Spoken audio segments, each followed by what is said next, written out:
மாடியில் பாட்டு சத்தம் கேட்டுக்கொண்டிருந்தது. என்ன இவர்கள் இன்னும் கீழே வரவில்லை என யோசித்த சுமதி காப்பியை எடுத்துக்கொண்டு மாடிக்கு சென்றாள்.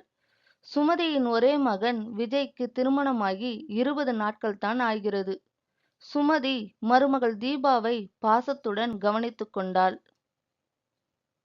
கதவை தட்ட நினைத்த சுமதி தன்னை பற்றி பேச்சு அடிபடவே நின்று காது கொடுத்து கேட்டாள்.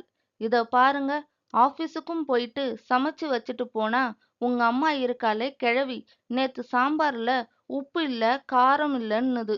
எனக்கு கோவமா வருது.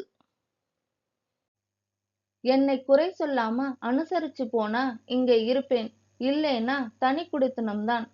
செல்லம், பெரியவங்கன்னா அப்படித்தான் இருப்பாங்க, கோவிச்சுக்காத. என்னை இவ்வளவு தூரம் படிக்க வச்சவங்களை விட்டுட்டு எங்க போறது?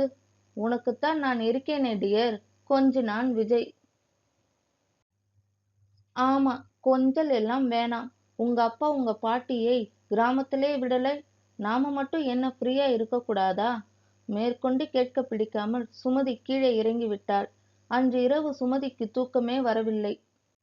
நாம் செல்லமாய் வளர்த்த ஒரே பையன் நம்முடன் இருக்க வேண்டும் என்று பார்த்து பார்த்து மருமகளை தேர்ந்தெடுத்தாள்.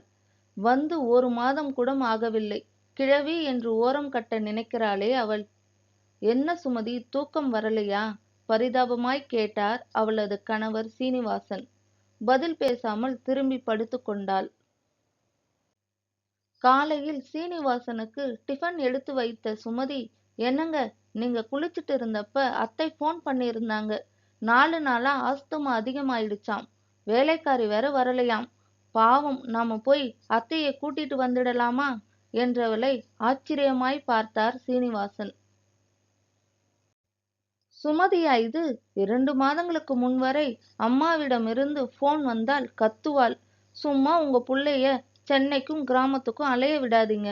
அதான் மாசமானா சம்பளம் தந்து வேலைக்காரி வச்சிருக்கோம்ல, அவளை கூட்டிக்கிட்டு ஆஸ்பத்திரிக்கு போயிட்டு வாங்க, எல்லாம் சரியாயிடும் என்பாளே.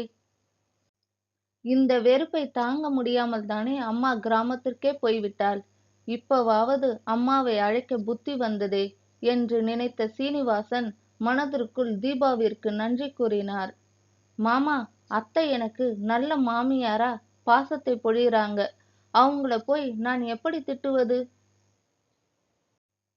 என்னால் முடியாது என்று மறுத்தவளை, சுமதி உனக்கு நல்ல மாமியாரா நடந்துக்கிறா, ஆனா எங்க அம்மாவிற்கு நல்ல மருமகளா நடந்துக்கலையே.